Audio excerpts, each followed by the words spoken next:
So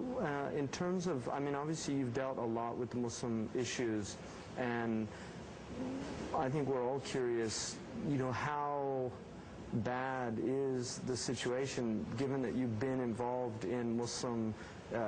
women's issues in particular, but what type of things have you come across just in your legal practice? What we are seeing every day, both in my day-to-day practice and also on the committees that I'm having to deal with things, is our issues of forced marriage, where people just do not understand the difference between their cultural practices, particularly those of which we have almost 2 million in this country from the South Asian continent, that these practices are not Islamic, they are cultural, and part of my work is to point that out. Arising from forced marriage, we have honour-based violence,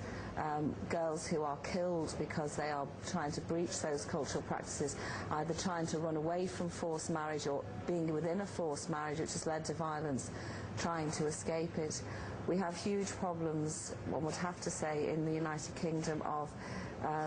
people being married to their first cousins against their wishes, tied in with the value of the British passport rather than anything else. So bringing people from back home for... Still, it's the first time we've ever had a wave of immigrants when 80% are still marrying from back home.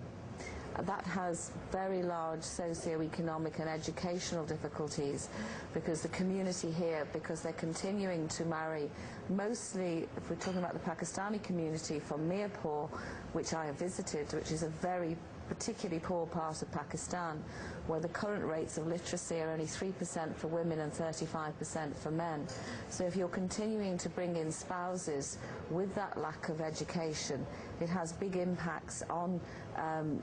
the community here and their advancement, and they're continuing to fail in that. And I think if you look to why young men in particular are turning to crime and drugs or perhaps to terrorism, I think a lot of it lies in the root there, and there are real difficulties in the family life.